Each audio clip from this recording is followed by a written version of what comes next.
అందరికీ నమస్కారం. నేను డాక్టర్ చల్లా కృష్ణవీర్ అభిషేక్.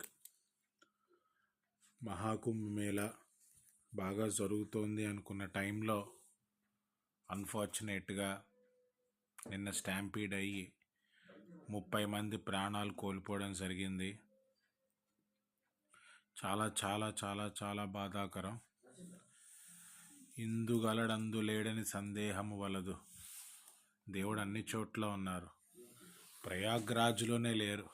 విశాఖపట్నంలోను, హైదరాబాద్లోను, విజయవాడలోను, రాజమండ్రిలోను, అనంతపూర్లోను అన్ని చోట్ల ఉంటారు.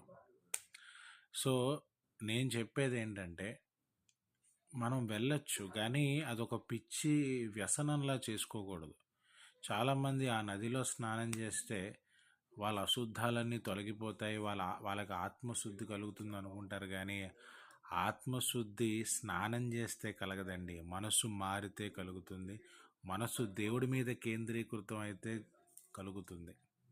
సో అంటే నేను చెప్పేది ఏంటంటే, మీ ఇంటి పక్కన ఉన్న శివాలయంకి వెళ్ళండి, వెంకటేశ్వర స్వామి ఆలయంకి వెళ్ళండి, మీ ఇంటి పక్కనున్న వాటికి వెళ్ళండి, వాటిని ప్రోత్సహించండి.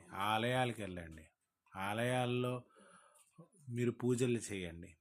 మీ ఊరు సమీపంలో ఉన్న నదిలో కావాలంటే స్నానం చేయండి. ఎందుకంటే ప్రతి వాటర్ బాడీ, మాఘమాసం వచ్చింది, ప్రతి వాటర్ బాడీలోనూ ఎనర్జీ ఉంటుంది. అది మీరు హార్నెస్ చేయాలి. ఓన్లీ అక్కడో గంగ నదిలోనే ఉండదండి.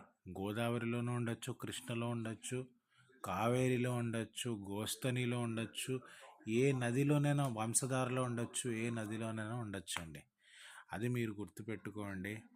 లైఫ్ని రిస్క్ చేయొద్దు. మీరు తీర్థయాత్ర అనేది ఒక సెల్ఫ్ డిస్కవరీ, ఒక ఎక్స్పీరియన్స్లో ఉండాలి, కానీ అదొక పిచ్చిలో ఉండకూడదండి. It's just an experience. ఎందుకంటే మన ఊరిలో మనకు అప్పుడప్పుడు ఏంటంటే ఇలాంటి ఎక్స్పీరియన్స్లు రావు, కాబట్టి మన యాత్రలకు వెళ్ళాలి తప్ప అక్కడేదో దేవుడు దొరుకుతాడని కాదు. ఎందుకంటే దేవుడు మనలో ఉన్నాడు.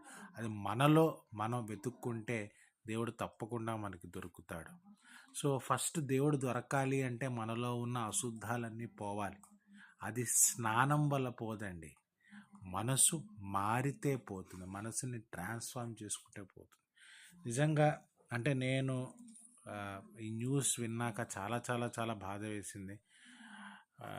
ఇప్పుడు నా దగ్గర నా బుజ్జిగొక్క ఉన్నాడు. నేను వీళ్ళలోనే భైరవుడిని చూసుకుంటాను. దత్తాత్రేయులు వారు చెప్తారు, మన చుట్టూరా ఉన్న ప్రకృతిలోనే మనం దేవుణ్ణి చూసుకోవాలి అని. అది గుర్తుపెట్టుకోండి.